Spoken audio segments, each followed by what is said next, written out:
How's it going, everyone? Ian Patrick here, and tonight we're continuing our sort of romance streak.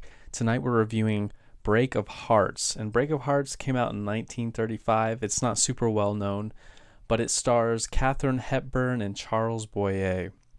Now, at the time, Charles Boyer, he hadn't made it big in America yet. He had already established himself in France. He was huge in the theater in France, and he had even done some films in France by this time. He had done a few in Hollywood, but his pictures in Hollywood just hadn't made it.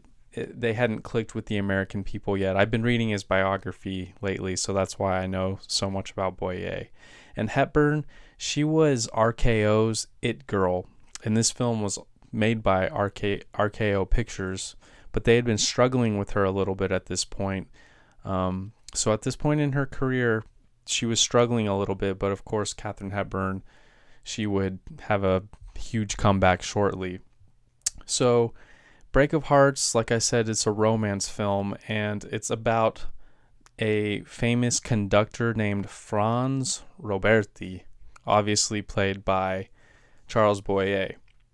And Roberti, he is very famous. He plays all around the world and world famous, and he comes across this aspiring musician named Constance, which is how Boyer pronounces her name, Constance. And obviously there's love in the air between the two when they meet. But he kind of says, okay, well, maybe I'll see you again someday. But Constance, she's just fallen for him. In fact, she stumbles upon his rehearsal because she can't get a ticket to his showing because all the tickets are gone and his show is just in such high demand. So she kind of walks into the rehearsal, and this is a very interesting scene. It's probably one of my favorite scenes of the whole film.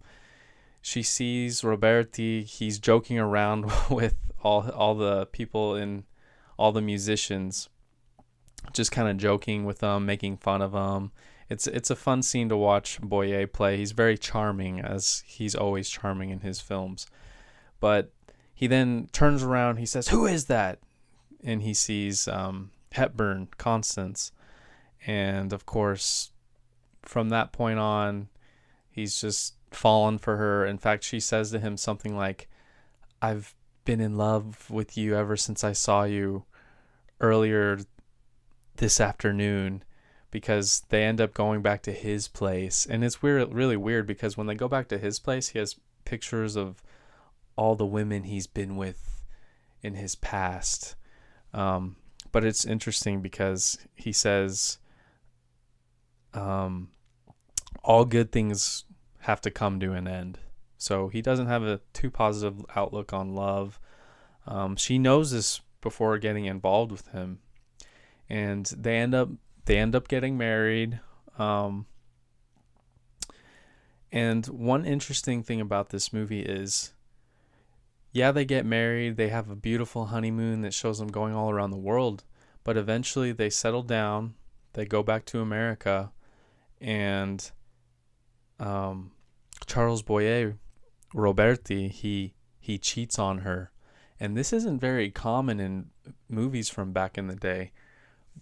He lies to his wife and he cheats on her. She doesn't know it until she goes out with Roberti's friend. They go out to a club, and they don't expect to see Roberti at the club, but he's there with another woman. And when Constance sees this, of course, she's just heartbroken. I mean, if you've ever been cheated on, then the amount of pain is just enormous. Especially when you think it's someone who's in love with you. So for anyone who's felt that, they can feel what Constance is going through, and instantly she leaves him. So I'm going to leave it at that with the plot. The rest of the movie is all about, will they end up getting back together? But it's an interesting story. However, I felt like the chemistry wasn't all there between Charles Boyer and Katherine Hepburn. The story and just the scenery wasn't all that. I'm going to end up giving this film a 2.5 stars. Pretty mediocre, to be honest. But I have some things to read from Boyer's biography about the picture, some interesting things. And before making the movie, Francis Lederer was actually supposed to play Roberti in the movie, but he was just terrible to work with. And Hepburn also had a reputation for being temperamental, so they didn't mix well. But also the director of the film, Phillip Moeller, he clashed with Lederer so much, and this is what the book says. The firebrand was Lederer, who approved of no part of Moeller's direction, but was especially irked that Moeller was rather consciously making a Hepburn picture, while he believed it should be a Lederer picture as well. Lederer shouted on the set for several days, and in the second week of shooting, made a stormy departure. He may have given an either he goes or I go ultimatum. So he was just being a diva, I guess. And we ended up with Boyer, which I'm a huge fan of Boyer. So if I end up doing a lot of Boyer films, reviews, don't be surprised in the future. So Boyer and Hepburn endured an uncertain period of several days during which they slowly warmed up to each other, then started enjoying their work in what was largely a two-character drama.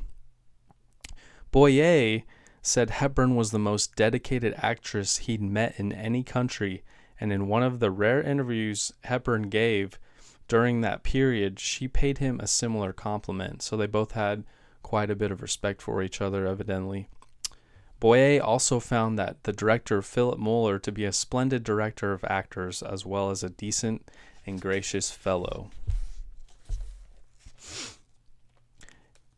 And like I said, this film actually kind of hurt Hepburn's career a little bit because it wasn't a big success.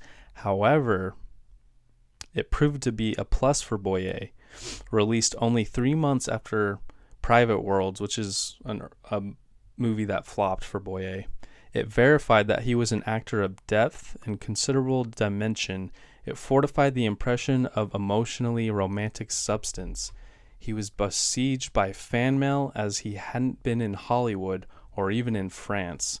He was a very hot property. So this Boyer was obviously starting to take off a little bit after the filming of this movie. It didn't launch his career, but it definitely did well for him.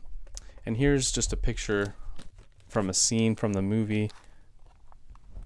You can see Boyer and Hepburn. I think you can see it. But anyways, everyone, that's going to be it for this review. I'm sure I'll come out with another romance film review shortly. So here's our duo together. But yeah, have a good one, everyone.